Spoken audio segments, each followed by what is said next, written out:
विश्वास करती हूँ कि आप परमेश्वर के अनुग्रह से बिल्कुल ठीक होंगे, बढ़िया होंगे, क्योंकि हमारा परमेश्वर सदा अपने वचन को पूरा करता है, सदा वो हमारी सहायता करता है। हम वचन से देखेंगे इब्रानियों की पुस्तक और उसका 5 अध्याय उसके 12 पद से। समय के विचार से तो तुम्हें गुरु हो जाना चाहिए था, तो अब ये आवश्यक हो गया है कि कोई तुम्हें परमेश्वर के वचनों की आदि शिक्षा फिर से सिखाए। तुम तो ऐसे हो गए हो कि तुम्हें अन्न के बदले अब तक दूध ही चाहिए। आप सोच रहे होंगे कि आखिर मैं आज इस प्रकार से क्यों बात कर रही हूँ। प्रिय, परमेश्वर का वचन बहुत अद्भुत तरीके से हमारे जीवन में कार्य करता है। इससे अच्छा हमें सुधारने वाला कुछ और बात नहीं हो सकती। प्रिय, अगर परमेश्वर का वचन या परमेश्वर स्वयं हमको ऐसे देखते हैं कि हमको समय के अनुसार गुरु हो जाना चाहिए, फिर हम इस बात को अपने जीवन में पूरा होते हुए क्यों नहीं देखते। हम मनुष्य की एक बहुत बड़ी प्रॉब्लम है कि हम हमेशा प्रॉब्लम को ज़्यादा देखते हैं। शायद मैं आपको लग रहा होगा मैं सही कह रही हूँ।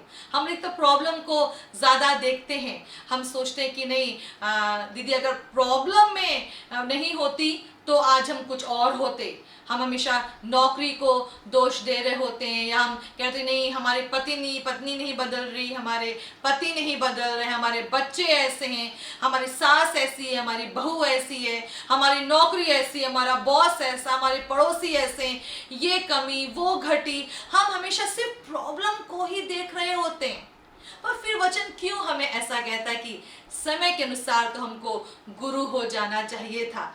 फिर अगर परमेश्वर का वचन हमें ऐसा कह रहा है और पौलुस हमें इस प्रकार की शिक्षा दे रहा है, तो पौलुस बहुत ज्यादा अनुभवी जन था और उसने इस प्रकार की जो शिक्षा दी क्योंकि वो चाहता कि हम आदि की, वो प्राइमरी, वो क्लास 1 क्लास 2 की शिक्षाओं के ऊपर आके अब हम मसीह में जीना शुरू करें। क्योंकि परमेश्वर का वचन तो हमेशा हमको गुरु बनाना चाहता है, वो ऊंचे पद पर लेके जाना चाहता है। जैसे कि प्रियो, अगर आपने वचन को पढ़ा होगा तो यूसुफ के विषय में लिखा है कि उसको बचपन में ही ऐसे दर्शन, ऐसे स्वप्न मिले थे जो भविष्य के लिए थे, पर वो वहां से जब देखकर आगे बढ़ता है तो हम पीछे दिनों में भी इन बातों में मनन कर चुके हैं कि बहुत परिस्थितियां खराब हो जाती, ना उसके भाई सुनने को तैयार होते हैं, ना पोतीपर सुनने को तैयार होता है, ना जेल की दीवारें बदल रही होती, ना जेलर बदल रहे होते, कोई भी सुनने को तैयार नहीं। इवन यहाँ तक कि कोई मौका भी नहीं है कि वो अपने आप को सही साबित करे।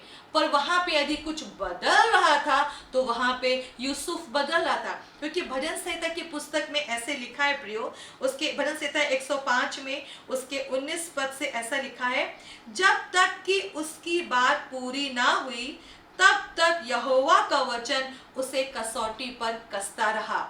जो देर हो रही थी यूसुफ के दर्शन के पूरा होने में, वो इसलिए क्योंकि उसको जो कहा गया था या उसके विषय में जो कहा गया था उसको उस मापदंड में खड़ा होना था, उसको उस स्वभाव में, उस बुद्धि में, उस समझ में, उस वचन में खड़ा होना था। और जो परिस्थितियां थी उसको हेल्प कर रही थी उस नजरिए से, उस दृष्टिकोण को अपने जीवन में रखने के लिए। प्रियो, परमेश्वर की ओर से जो प्रॉब्लम है, जो मैंने अपने अनुभव से सीखा है, वो एक स्टॉपर के समान होती है, एक रोकने वाली वस्तु के समान होती है, जो हमको इस बात में हेल्प करती है कि वो हम देखें कि हम परमेश्वर हमसे क्या कह रहे हैं, जो हमको अपने आप को जांचने के लिए मदद करती है। क्योंकि परमेश्वर के वचन के मुताबिक ना पोतीपर सुन रहा है, ना फिरौन सुन रहा है, ना उसके भाई सुन रहे हैं, ना जेलर सुन रहा है, पर बदल कौन रहा था यहाँ पर यूसुफ बदल रहा था। सिर्फ यही नहीं प्रियो, जब दाऊद के लिए भी उसके बचपन में ही आई थिंक 10 साल से 15 साल के बीच में किसी समय उसका अभिषेक सैमुअल के द्वारा किया गया था और उसके मेन राजा बनने तक 30 साल की आयु में वो सिंहासन पर बैठा। पर तब तक उस पूरे दौरान में प्रियो जो बदल रहा था वहां पे सिर्फ दाऊद बदल रहा था, क्योंकि गोलियत तो वैसे दानव रूप में आ रहा था, शाऊल तो उसकी जान के पीछे पड़ा हुआ था, भाई उस पे दोष लगाए थे। यहाँ भी बहुत सारी परिस्थितियां थी ऐसी जिसमें दाऊद प्रश्न कर सकता था, शक कर सकता था, उसके पास में मौका था कि शाऊल को जान से खत्म कर दे, पर ना प्रियो उसने अपने हाथ गंदे किए, ना उसने अपनी जीभ को गंदा किया। बदल कौन रहा था? दाऊद बदल रहे थे। हम हमेशा अधिकतर प्रॉब्लम्स को चेंज करना मांगते हैं, हम चाहते हैं समस्या ठीक हो जाए। पर प्रियो 105 जो भजन संहिता भी हम पढ़ रहे थे, उसके 20 पद में ऐसा लिखा है, तब राजा ने दूत भेजकर यूसुफ यानी उसे निकलवा लिया और देश देश के लोगों के स्वामी ने उसके बंधन खुलवाए। Hallelujah, hallelujah. परमेश्वर महान है प्रियो। आप प्रॉब्लम को देखना बंद करें, आप ये देखें परमेश्वर का वचन आपसे क्या कह रहा है कि समय के मुताबिक तो अब हमको गुरु हो जाना चाहिए। हमको आरंभ की शिक्षा से हटकर, उस प्रारंभिक बातों से हटकर अब हमको एक परिपक्वता, आत्मिक मैच्योरिटी के लेवल पे आने की बहुत आवश्यकता है। आप परिस्थिति को ना बदलें, परमेश्वर आपको जो आकार देना मांग रहे हैं, अपनी बुलाहट के अनुसार, अपने दर्शन के मुताबिक, अपने इच्छा के मुताबिक उस ओर समर्पित हो, क्योंकि वो आपको तो गुरु के रूप में देखना चाहता है। धन्यवाद प्रभु का। इसके मतलब वो आप में रुचि रखता है। अगर उसने आपको रोका है, अगर उसने आपको रोका है प्रॉब्लम से, तो मैं आपके लिए परमेश्वर के सम्मुख धन्यवाद देना चाहूंगी। इसके मतलब वो आप में रुचि रखता है, वरना वो रोकता नहीं, वरना वो रोकता नहीं। रुकने का मतलब है वो चाहता है कि हम उसके नजरिए से देखें, उसके नजरिए से सुने और उसके नजरिए से समझें। अपनी आंखों को बंद करेंगे और हम प्रार्थना में जाएंगे।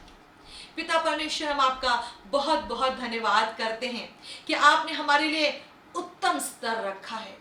आपने हमारे लिए वो छोटी छोटी बातें नहीं रखी हैं। आपने हमको एक गुरु होने की हैसियत से देखना चाहा है प्रभु जी। आप चाहते कि हम गुरु बन के निकल कर आने पाए, हम आपके प्रिय जन राजा होके निकल के आने पाए, हम सामर्थी शूरवीर सूरमा होके निकल के आने पाए पिता परमेश्वर। जबकि बहुत सारे लोग अभी रुके हैं, अपनी परिस्थितियों में रुके हैं, ठहरे हैं पिता, मैं चाहती हूँ वो प्रॉब्लम को देखने के बजाय ये देखने पाए कि आप उनसे क्या कहना मांग रहे हैं, आप किस बात को उनके जीवन में तराशना चाह रहे हैं, किस बात को उखाड़ना और किस बात को बोना चाह रहे हैं प्रभु। क्योंकि आप तो ऐसे परमेश्वर हैं कि आप राजाओं को भेजकर अपने लोगों को छुड़ा लेते हैं।